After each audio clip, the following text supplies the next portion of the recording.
Coach, so how do you define like the ideal linebacker in your set system? Well, obviously, in this day and age of college football, right, you want to find guys with traits first, right? You want to find guys who can run. You prefer they have length. Although I've coached some, sub 6 footers, a bunch of them, to be honest with you, that were really good players, and some of them that are still playing. But if you could find guys with traits, with length and speed, as a starting place, right? In terms of everything else, to me, I want guys that are smart. I want guys that can run the show, that are loud on tape, that are demonstrative in terms of their checks, those sorts of things. I want guys that are tough, both physically and mentally. And I want guys that play really, really hard, that are finishers, right? So to me, the first two starts with things that you're born with, and the other three have no bearing on, ability, right? Those are things that anybody can manufacture at that position, is being a smart player, being a tough player, and being a finisher, playing really hard, right? So obviously, if you're doing those three things at a high level, and you're doing it with a better athlete, right, the better results you're going to have, as a coach, right? So you're trying to balance that. Now, I've had guys that looked fantastic and didn't have the other three, and they weren't very good players, right? So I think it's a mixture of those traits, right, and then those those innate things that all the great ones have. For media day, your team said 3 guys that played big roles last year in Rubel, Kelly, and Montgomery, and then there was Kelly Lawson as well. So how has he made an impact not only on the field throughout spring camp, but in the room to become kind of a vocal part of this team? Yeah, Kelly's been around, and Kelly's had success, right? I think in 23, I think he led Virginia Tech in tackles, if I'm correct, right? So he's a guy that's has success. He knows what it is to be a starter in the Power 4. He's smart, and he wants to be really good, and so he works really hard at it. And and I think that's kind of what showed up with his teammates. I saw that matters to him. He's got a good personality. He's a connector. He's a guy that communicates with his teammates. He's gonna be a guy that they like in the locker room and whatnot. And then he goes out and tries to play to a high standard. So I think all those things kind of led himself to being in that role, and he's not afraid to speak up when he needs to. You have another former Hokie now in Jaden McDonald. Yeah. So is it natural to maybe in these early days of camp put them together on the field as much as possible to accelerate the learning curve? No, I don't think so. I think all of our guys. We got two positions that play on every down, right? Our Mike and our Will, and if we get in our base package, we'll bring in a third that'll come from my room. And some of those guys train at both. I have 4 guys that can be the Sam linebacker in base as well. But to me, it's just a matter of it's too early right now to try to worry about the combination. All the guys got to be interchangeable, and they all got to play well. And right now we're in the competition phase, and we will be for a while. For some of the newer guys that haven't experienced that college speed, I mean, how are you teaching anticipation and intensity? Yeah, in my room, we're pretty veteran right now. I got 9 guys. I only have 1 freshman, and that's Malachi Boone, and there's going to be a learning curve for him for sure. He showed up in June. He wasn't an early enrollee, so everything that's going on for him right now is just learning how to be a college football player, right? So his curve is going to be well behind, and especially in this day and age with the portal, the guys that we brought in here that are new, they've been doing this somewhere else, beforehand. They've been in training camps. They've been in summer off-season training programs. They've had to be good fundamentally. They've had to know how to fit runs. They've had to speak in what I call big boy terms, right, and being able to communicate like a coach, right. They've been asked to do that at other places. So when they come in here, they've already got a lot of that behind them. I think that's the biggest thing I notice now in this portal age. Is you just don't have as many young guys, and the benefit of it is you have these guys who've already been through this whole process, and now you're trying to refine them, or you're trying to give them another chance. Maybe it didn't go as perfect as they wanted to do somewhere else, and now you've given them an opportunity to start fresh. So it's been unique, but we'll only have 1 guy really in that role. The rest of the guys have all been around. So you have your two starters, but how many linebackers do you think will see the field and rotation of guys? Yeah, so I think, like I said, if we go to base, the third guy will come out of my room, right? So that's a chance for somebody to be the third starter in base, and I think you want to go into a season as deep as you possibly can. I think you want to run scared. You know, we've all been around it before, where all of a sudden there's a, knock wood, but there's a run on injuries at one position, and all of a sudden somebody's got to play, and they got to play meaningful downs, or they got to start at a point where you really need them, and nobody was really counting on them in the beginning of the year. So I want to be able to play at least two deep in a game.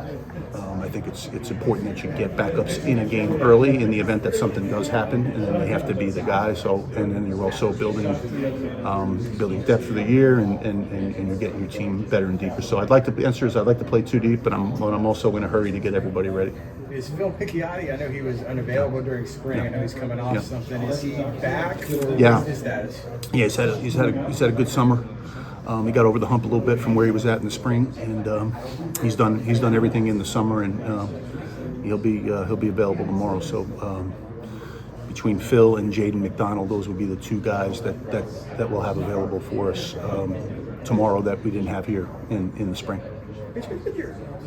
How long have you been coaching? I know you've been coaching a while. What's been like maybe your favorite season or favorite team or favorite moment that you remember? Is there something where maybe you didn't know what to expect going into a season, and it was just one of those memorable things where guys came together? Like, when you look back on your career, just to kind of get to know you a little bit better, what stands out for you? Wow, it's a tough question. I've coached at a lot of places. I've been in Power 5 schools and plus 3 other conferences, right? So I've been around a bit. I've coached a lot of really good kids and good players. I don't know if there's one moment that stands out. Honestly, it's all been good. Even the stuff that maybe wouldn't be perceived as good from the outside. I think you take it all. You're grateful for all of it, and you learn from all of it. And I think I've been fortunate that I've been able to do this for a long time. I think that's how I look at it. I'll make it a little easier. What about for your playing career? Because you played at Penn State with Joe Paterno, right? And so there were some great teams. I know you were a part of. Yeah, what stands out about that career for you? Just the amount of really good guys that I was able to go through that with. A lot of guys that went on to play in the NFL. Who's who of guys? I would say if there's probably one that stood out, was probably we beat Notre Dame in 1990 when Notre Dame was number 1. I'm dating myself a little bit going back that far, but they were number 1, and they had some of you guys might remember guys like Rick Myra and Rocket Ismail and Ricky Waters and Derek Brown and who's who, Lake Dawson. They had a really good team, and we beat them at Notre Dame down 21-7 at half and came back and won 24-21. So that was probably the one victory that probably stood out. But there were a number of them. We had a pretty good run there while I was there. We finished in the top 10 my last 2 years, and we played a tough schedule. We were independent at the time, so we were playing nationally, and we were playing a lot of really good teams. Yeah. When you look at linebackers, everyone talks about this guy. He got speed, he got talent. But that is something that maybe fans don't see, that a coach sees, that kind of separates a good linebacker into a great linebacker. Yeah, I think instincts. I think instincts, and it's you can teach it, but the great ones have it, right? They can anticipate and see all the deception that offenses try to throw at you, and they're able to differentiate what's real and what's not, right? So I think there's certain guys that just play fast and have instincts and trust their initial, what they see initially, and they're able to react on that. And guys that are able to play really fast. So you always say, well, guy doesn't run as well as somebody else, but he plays 4.5. I think there's some truth to that. You've had those guys over the years that can make up for whatever traits they might not have that are elite, but they can make up for that with instincts and being smart.